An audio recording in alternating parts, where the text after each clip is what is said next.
everyone, welcome back. In this video we're going to talk about lines and planes in 3D. So going from the 2D problem to the 3D problem. One good thing about moving into 3D is some stuff doesn't change. Some of our equations of the lines that we developed for 2D follow us exactly with no change. So it's still the case that we can define a line in 3 dimensions with any 2 points on that line. That means that the 2-point form of the line is going to be the same. If we can define a line with 2 points, then we can thus construct a direction vector for that line, which means that the point parallel form of the line can exist as well.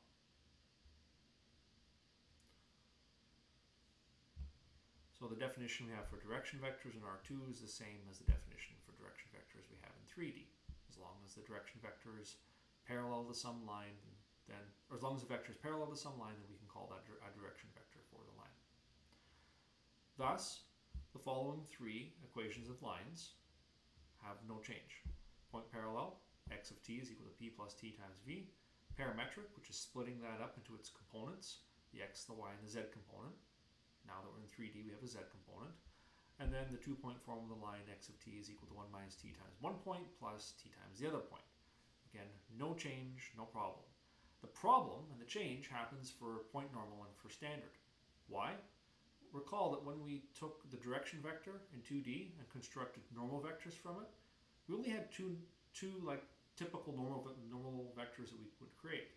And we would create them by switching two of the components, the x and the y component and the direction vector, and putting a negative in front of one of them to create a normal vector.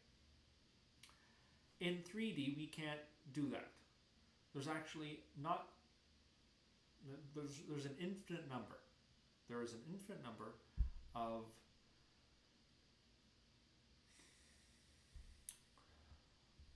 non-scalar multiple, so they're not different from each other by a constant, by multiplication by a constant. There's an infinite number of vectors that are orthogonal or normal or perpendicular to a direction vector of a line. That means that what we would construct is not a line.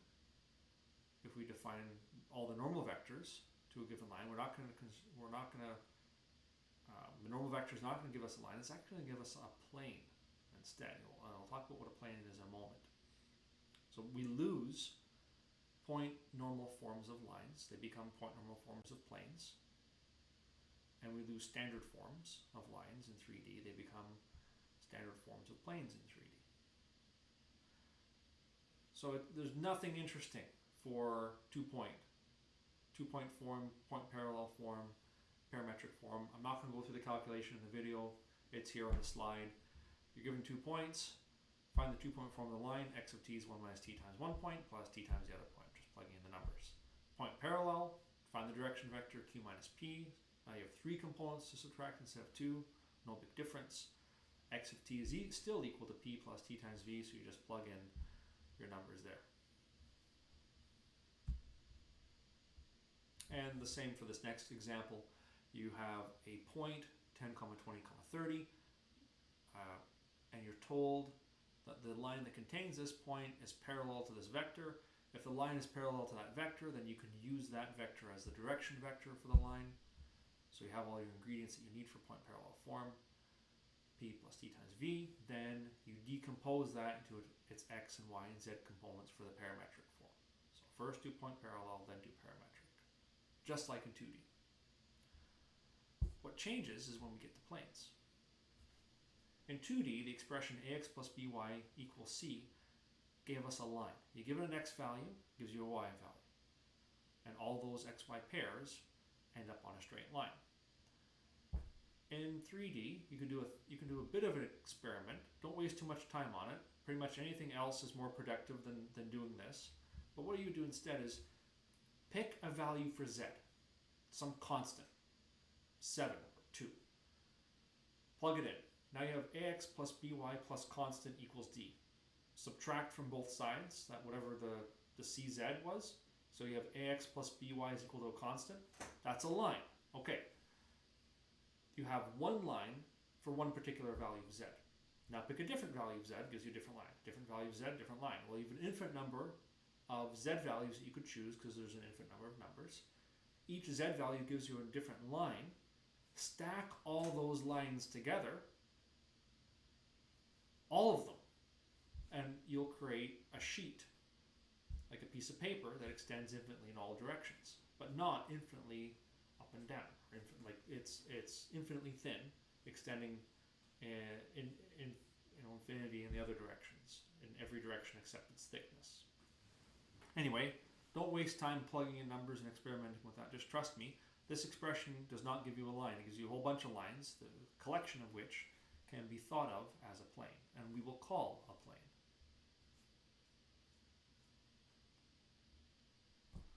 So there's an unfortunate depiction of a plane in 2D.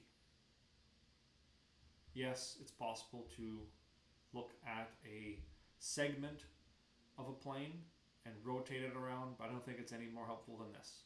A plane, what that is, it's like a sheet of paper floating off your table and an angle. Planes don't have to be at angles, they can be going straight left and right, but that one's drawn at an angle. This plane, you can imagine, for the purposes of simplification, imagine it like a piece of your desk. So look down at your desk, imagine that's a plane. Take a pencil or a pen and put it directly sticking straight up on your desk. Okay? That's what is called the normal vector to that plane. It's 90 degrees to the plane. You could also have it point straight down instead of straight up. It's still a normal vector. It still meets the plane at 90 degrees. It turns out that if you have a normal vector for a plane plus any point on the plane, that will uniquely describe that plane. You can think about it the following way. If all you had was a normal vector going straight up and down, oh, where's my paper? All I have is a post-it note with like part of a grocery list on it. It'll do. It'll have to do. So if I have one particular point, say the point is right here, then I would reconstruct this plane that's going through, it has this normal vector, so it's 90 degrees to this, and it's going through that particular point. If I pick a different point, say this point down here instead, well, now I'm constructing that plane. These two planes that I've constructed are going to be parallel to each other. They have the same normal vector, but they're not the same plane. Likewise, let's say I have, at the tip of this pencil, I have a point. I have an infinite number of planes that pass through that point.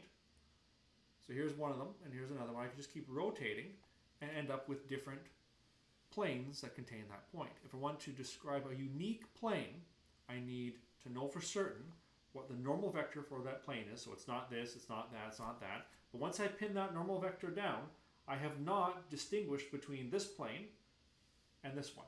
So just raising and lowering. That's why we need both of those pieces to define what the plane is.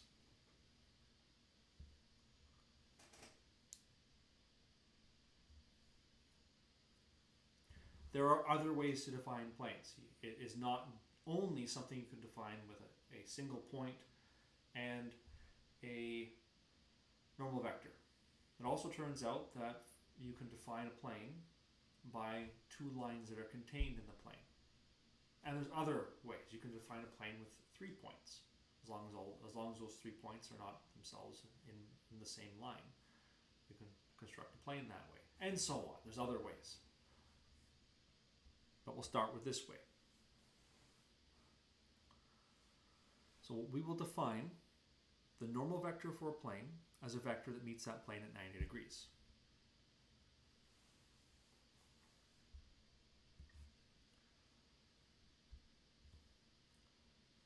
It turns out that the point normal form for a line in 2D becomes the point normal form for a plane in 3D. N dot x minus p is equal to 0. You can think about it the following way. X minus p, if x is if the vector x is the xyz coordinate of any point on the plane, and p is a given point on the plane, then x minus p is a vector that is in the direction of the plane.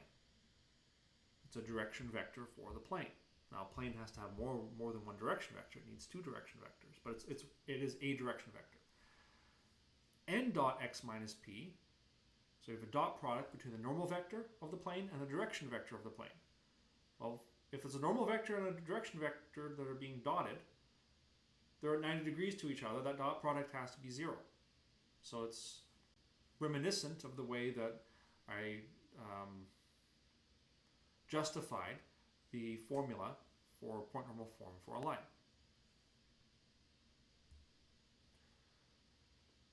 We'll just go ahead and run with it now.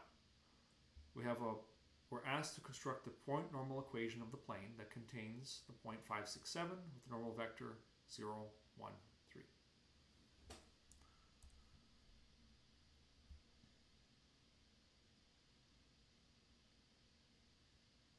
So I have n dot x minus p is equal to 0.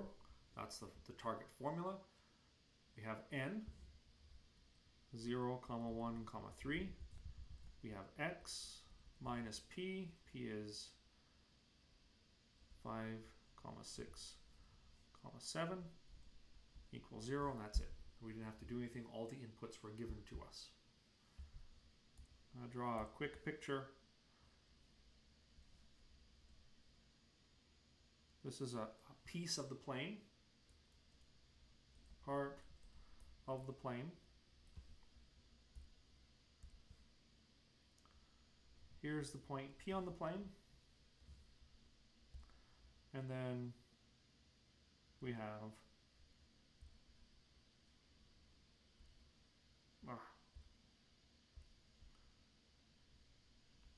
the normal vector for the plane.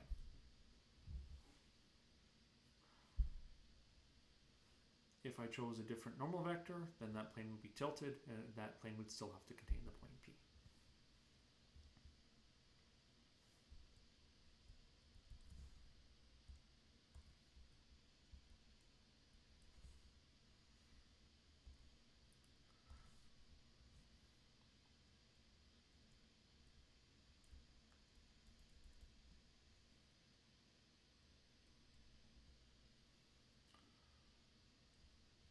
X minus p is the direction vector between any x coordinate, xy coordinate, xyz coordinate, almost forgot we're in 3D, any xyz coordinate on the plane with the point P.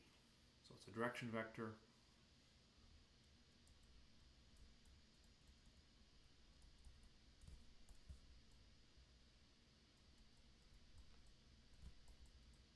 But I don't want to mislead you. So I'll say the plane must have two direction vectors. But I won't write that down, I'll just say it. The plane has to have two direction vectors, and they can't be parallel to each other. All right, so as promised, here's a second way to define the plane. Not just with a point and a normal vector, but this time a plane that contains, or that's defined by two lines. Many people don't like pictures. Many mathematicians don't like pictures. I'm going to draw a picture anyway. I've drawn a lot of pictures already, and I'm sad to say that it won't be very long before pictures are going to have to go away. It's actually like really soon. We're not going to be able to draw pictures of anything anymore. So I'm going to hold on to it. I'm going to hold on to it tight while it's here. Draw a picture of this. And I draw a plane. Our goal is to construct the equation of this plane.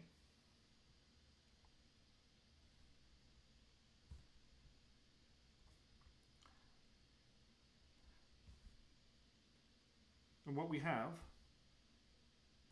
is we have two lines that are in the plane. So I'm going to draw one line. I'll draw another line, line 2.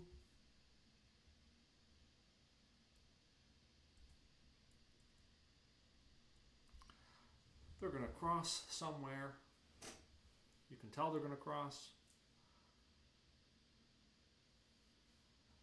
Oh, I gotta be careful. Let me make sure.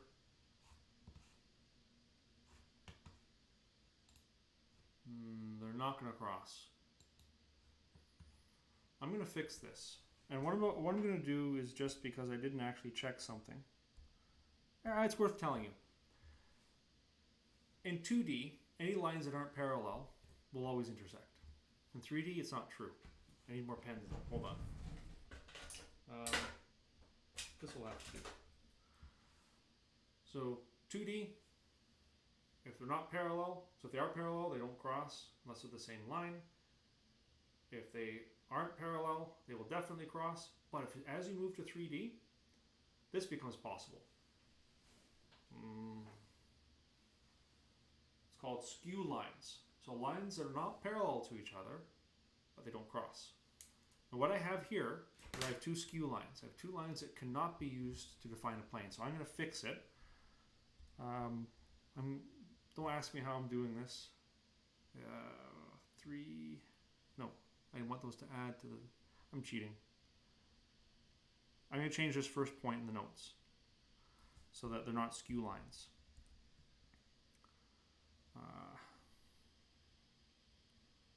No, not 3. I want, shoot. What am I gonna? 1. I'll just simple. 1, 6, -1. So please change this in your notes.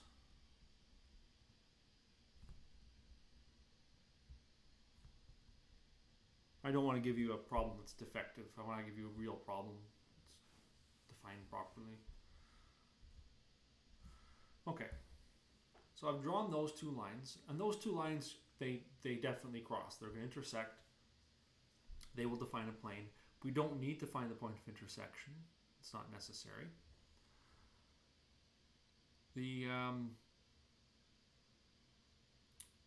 That's what we have. That's the information we're given.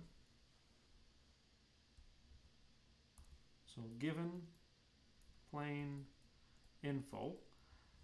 But to get a point normal form, what we need is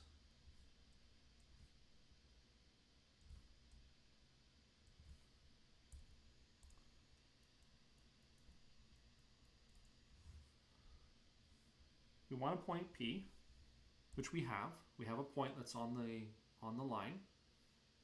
So we can use that as a point that's on the plane. But we need a normal vector.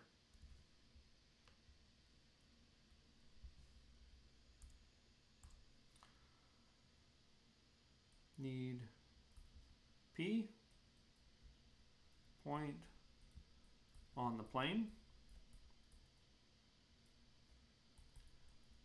Can use point on line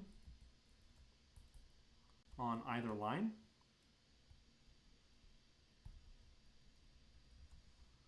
Need normal vector n.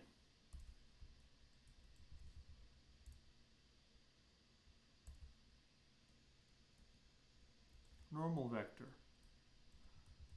for plane.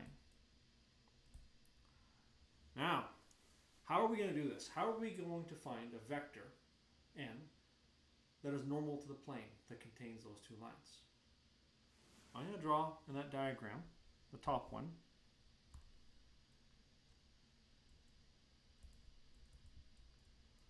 I'm going to draw the direction vectors of those lines.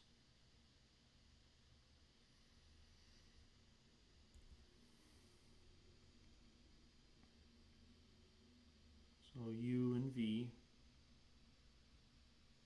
direction vectors.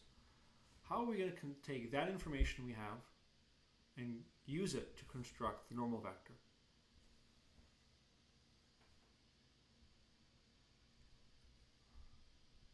Construct n from what? Well, I'll give you a hint. I want a vector that's perpendicular to the plane. The plane contains both lines. That means I want a vector that's perpendicular to both lines. That means I want a vector that is orthogonal or perpendicular 90 degrees to the direction vectors of both lines. If I give you two vectors and ask you to construct a third vector that's simultaneously orthogonal to those two vectors, how do you do it? Cross product. From the cross product of the direction vectors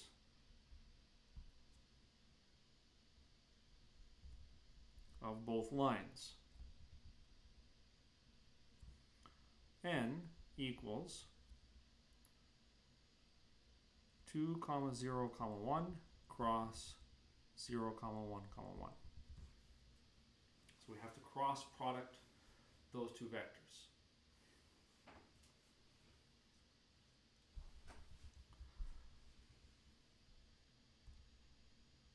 Just to remind you, how we check if our cross product is done correctly is we take the result and we do the dot product of it with both of the input vectors and make sure it's 0. And that's because if the dot product is 0, the vectors are 90 degrees to each other, and that's one of the properties of cross products, that the output's going to be 90 degrees to both of the inputs. So we're just using that. We're exploiting that fact to construct a normal vector. So I'm going to do it the way that's done in the earlier videos. I'm going to make two copies of each of the vectors. 2, 0, 1, 2, 0, 1, 0, 1, 1, 0, 1, 1. Hide the first and the last. So I get 0 minus 1, comma, 0 minus 2, comma, 2 minus 0, comma, so negative 1, comma, negative 2, comma 2. I'm going to do a quick check. If I dot product that with 2, 0, 1, I get negative 2 plus 2, which is 0. If I dot that with 0, 1, 1, I get 0 plus negative 2 plus 2, I get 0, so it worked. So that's my normal vector. Thus, n dot x minus p equals 0 is given by negative 1, comma, negative 2, comma 2, dot x minus either point p or q. I'm going to use the first point, 1, comma 6, comma, negative 1, equals 0. That's our answer.